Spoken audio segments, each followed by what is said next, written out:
আজ আমরা এমন একটি দিনের কথা বলবো যা শুধুই উৎসব নয়, এক আত্মিক অনুভব।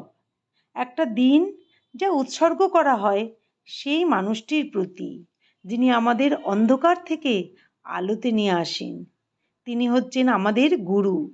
এই দিনটি হলো গুরু পূর্ণিমা। গুরু শব্দটির অর্থ হলো যিনি গু অর্থাৎ অন্ধকার দূর করে রু অর্থাৎ আলোর দিকে নিয়ে যান।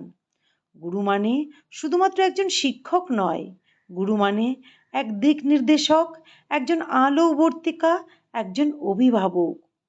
প্রতি বছর আষাঢ় মাসের পূর্ণিমা তিথিতে গুরু পূর্ণিমা পালন করা হয়। এই দিনটি আমরা উৎসর্গ করি সেই সব গুরুর প্রতি যারা আমাদের জীবনে সঠিক পথ দেখিয়েছেন। তা সে আধ্যাত্মিক গুরু হন, বা জীবনের শিক্ষক হন, বা মা বাবাই হন। এই পূর্ণিমা তিথিটি ঋষি ব্যাসদেবের জন্মদিন হিসেবেও পালিত হয়। ব্যাসদেব মহাভারত রচনা করেছিলেন, বেদকে ভাগ করেছিলেন, তাই তাকে বলা হয় বেদব্যাস। তার স্মরণে এই দিনটিকে গুরু পূর্ণিমা বলা হয়, কারণ তিনি ছিলেন সর্বপ্রথম গুরুদের একজন। আর একদিকে বৌদ্ধ ধর্মে বলা হয় এই দিনেই ভগবান বুদ্ধ তার প্রথম ধর্মোপদেশ দিয়েছিলেন সারনাথে। সেই থেকেই গুরু পূর্ণিমা পালন শুরু। গুরু পূর্ণিমায় শিষ্যরা তাদের গুরুর কাছে গিয়ে প্রণাম করেন, আশীর্বাদ নেন। অনেকে গুরু দক্ষিণা দিয়ে কৃতজ্ঞতা জানান। যারা আধ্যাত্মিক গুরু মানেন তারা গুরু পাঠ, জপ, ধ্যান, গীতা পাঠ করেন। এই দিনেই বিশেষ করে শিষ্য গুরুর সম্পর্ক আরও দৃঢ় হয়। জন্মদাতা বাবা মা আমাদের এই পৃথিবীতে আনেন, কিন্তু জীবন গঠনের পথ দেখান গুরু। তারা শুধু বইয়ের জ্ঞান দেন না, জীবনের ভুল ঠিক চিনে নিতে সাহায্য করেন। আমরা সবাই আমাদের জীবনে কোথাও না কোথাও এক বা একাধিক গুরুকে পেয়েছি।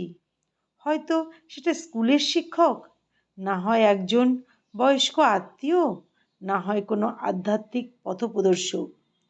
তাদের প্রতি কৃতজ্ঞতা প্রকাশ করার দিন হলো এই গুরু পূর্ণিমা। আজকের দিনে আসুন আমরা সবাই সেই সব গুরুকে কৃতজ্ঞ চিত্তে স্মরণ করি, যাদের কারণে আমরা আজকে জীবনের পথে চলতে শিখেছি।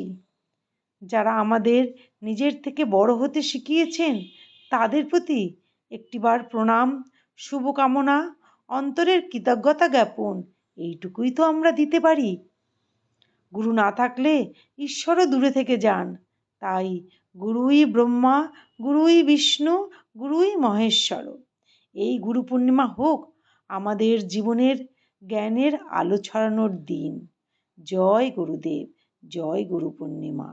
যদি গুরু পূর্ণিমার মাহাত্ম্য কী এবং তাৎপর্য কী এই সম্পর্কে ভালো লেগে থাকে তাহলে কমেন্ট করবেন।